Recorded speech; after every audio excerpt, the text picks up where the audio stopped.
So there's a saying I like to use that it's a mighty thin pancake that only has one side.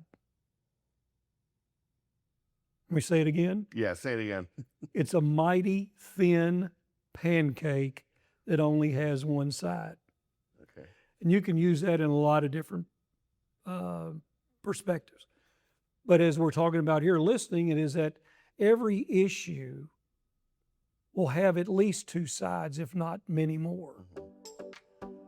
So what I try to do today is to show up not thinking how I need to prove that I'm right, but listen to understand where I might be wrong. You just heard a little life wisdom and leadership advice from William Jones. Of course, around town, everyone knows and calls him Bill. He's my guest this week on Leadership Magnified. I'm Todd Faulkner. Thanks for listening. Bill has more than 40 years of experience and expertise in community banking. He served as president and CEO of Citizens Bank and Trust Company in Paducah from 1992 to 1998. Later, after it sold, he served in senior executive leadership roles overseeing community banking operations in 8 states. Oh, and did I mention he's the author of a new book? Yeah, we talk about that too. Here's my conversation. Enjoy. Bill Jones, welcome to Leadership Magnified. Glad to have you here. Well, I am honored. I've followed some of your earlier podcasts, and I'm in tough company here, so I'll try not to mess up. I think you'll be good. Before we talk about leadership, let's introduce you to those listening through the podcast or watching on YouTube. Who is Bill Jones? Family, where are you from, et cetera, et cetera. So I don't need notes on this one. I think I can do this. Let me start, Todd, with thanking you for this opportunity to do this. I think these podcasts are really the way a lot of people learn today. So I'll start with saying I'm a very blessed man. I'm a husband, father, grandfather. Grew up in Owensboro, Kentucky, town very similar to Paducah. Oldest of 5, raised by a single mother. And I am who I am because of her. Watching her work, the sacrifices she made to hold the family together. So if you've been around me very long, you'll hear me quote my mother quite often. She was quite an amazing woman, and so I really owe a lot to her. So in the end, who is Bill? He's a kid from a small town in Kentucky that has done more, seen more, had more opportunities than I ever could have imagined, shaped by faith, family, and adversity. I had three children. I lost my youngest son to cancer when he was 10 years old, and that did more to prioritize the importance of faith and family in my life. Interesting how that works out in life. It does. Some of the challenges make us better. Okay, before we dive into leadership, this is an exciting time for you. You've just come out with your book, 7 Visions, 1 Legacy. What's it about? How did this book come to be? So on the surface, you'd say, well, it's a history book about the bank. But to me, the real story is how it came to be. So over on the 4th and Broadway is the 10-story bank building, which I worked at for a long time, 40 years. And in the boardroom hung these 6 beautiful oil portraits of the 6 men who came before me as president of the bank. And as you know, the bank building was being sold. And I thought, man, that's a shame. What's going to happen to those oil portraits? They would either end up in a warehouse or at best, not be in a dumpster. And I thought, I can't let that happen. So I went down and got the portraits, and then my wife said, well, what are you going to do with them? Because we don't have room for them here in the house. And I said, well, tell you what I'm going to do. I'm going to see if I can find a living descendant of all 6 of those individuals. And the only one I really knew was the one that had hired me. The other 5 prior to him had all passed away before I moved to town. And so this is where I put a plug in for the Paducah Sun. Paducah Sun Democrat had been around since the late 1800s. The bank was founded in 1800.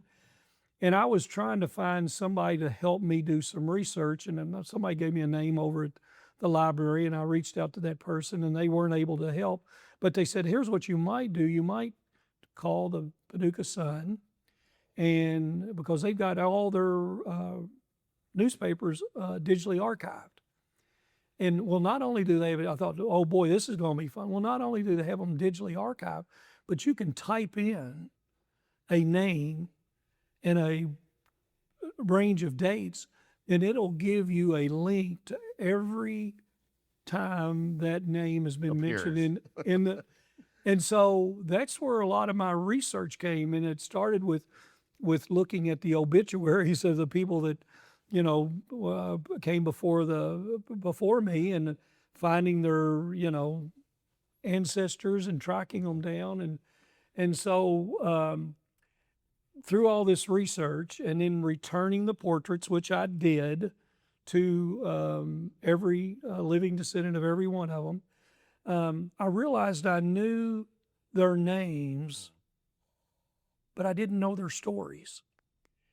And so what started as a mission to return the portraits to the families really became a mission and a journey to preserve their stories. And I will tell you, we were discussing, you know, I'm reading the book, and someone who's a northern transplant, but I've been here 20 years, you know, it's just fascinating, the presidents and the stewardship that they put into this community to build this community.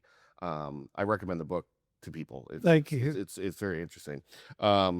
Okay, we'll focus on leadership. Let's stay with that framework, though, of Citizens Bank and Trust Company. What would you say were some of the leadership attributes that you learned along the way that led to your career ultimately to being president? Well, I'd be misleading if I said I ever sought out to become the CEO. I go back to my mother again. What she taught us all was a strong work ethic. The most important job you have is the one you're doing today, doing it to the best of your ability. And that job is not limited to what the job description says, that it may mean doing whatever it takes to get the work done. And so I go back to her. One of the other things is that I learned that leadership at its core is about trust, and trust is built on relationships. The other thing I would say, Todd, that I give a lot of credit to is that I looked at challenges as opportunities and not as things to run from, but rather things to run to. So I would say my attributes would be build relationships based on trust, show up as your authentic self, have an insatiable appetite of curiosity and endless learning, and then look for opportunities in challenges. Yeah, curiosity, not knowing is okay. I tell some of my younger colleagues, it's okay not to know the answer. Go find the answer. But it's okay not to know. That's right. In your position as CEO and later senior executive leadership roles with banking operations, how do you describe your leadership style on a macro level and then on a micro level? Okay. Well, I don't know that I can distinguish macro and micro. Okay. So let's just go with the broad leadership style. I would say anybody that's ever been around me very long would know that I'm people-centered and collaborative. And I think as a leader, I try to keep it pretty simple. And some of these principles come from Jim Collins's book, Good to Great. But it starts with surrounding yourself with the right people, getting the right people on the team. Then as a leader, I think your number one job is to give them clarity of purpose and direction. Give them what the why is. Why are they there, and what's important for them to focus on. Then it's about giving them the tools and the resources that they need to be successful. the next would be, after you give them the tools and the resources, is to encourage them. Be their best cheerleader. And then this is where a lot of leaders mess up. And I did in my younger days. The next thing is probably the most important: get out of their way and let them do what they're tasked with doing. And then the fun part begins celebrating their successes with them. I think you're right. And I catch myself getting in the way. It's, let them go. Let them go. That I have trouble now as a 45-year-old. You'll get better. Okay, good. I'll get better. What's something that you've learned over time that you've course corrected about your leadership that you wouldn't have done 40 years ago or 30 years ago? Safe space? Safe space. Okay. This was an easy one. And I'm not there yet, but I'm working on it. Listen differently. When I was younger, I used to think I had to have all the answers, and that I would be talking to someone and I wouldn't be listening to understand. I would be listening, thinking about what I was going to respond with. And so there's a saying I like to use, that it's a mighty thin pancake that only has one side. Let me say it again. Yeah, say it again. It's a mighty thin pancake that only has one side. Okay. And you can use that in a lot of different perspectives. But as we're talking about here, listening, it is that every issue will have at least two sides, if not many more. So what I try to do today is to show up not thinking how I need to prove that I'm right, but listen to understand where I might be wrong.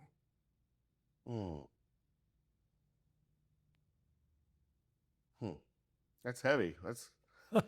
I said it's a process. I'm not there yet. Lifelong learning. Lifelong learning. What's something you see younger leaders do that you would consider a misstep or a mistake, and what would be your advice to them? I'd be the last person to criticize anyone for their leadership styles. As you may know, I was 41 when I was handed the reins of CEO of a 100-year-old institution. And so I would say, looking back, the attributes that might make you a successful leader, confidence and ambition, might be the very things that could be your Achilles heel, and in that you don't know what you don't know. So I would say to temper confidence and ambition with humility and curiosity, and not confuse confidence with wisdom. Not confuse confidence and wisdom. The other thing that I would say is that many times the smartest person in the room isn't the one with all the answers. It very likely could be the person asking the right questions. And so there's another lesson that I learned along the way as well, is that even if I was the leader and I was in the room and I knew the answer, me giving the answer may not be the right thing. The right thing may be to let someone else in the room, self-discovery, and come up with that answer. What a great way for them to learn, rather than me once again proving I've got all the answers. And then if they come up with the answer, they have the confidence to take the next step. Right.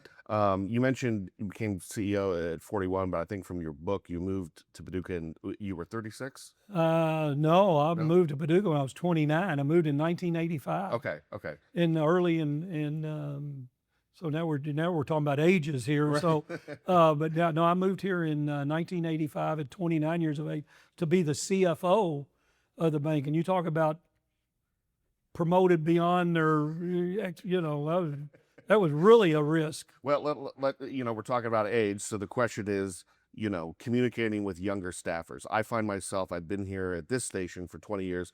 I'm communicating with 22-year-olds and 23-year-olds, and it's a different language. I mean, it's a different way to carry myself. So what would be your advice over your tenure in communicating with younger employees and coworkers?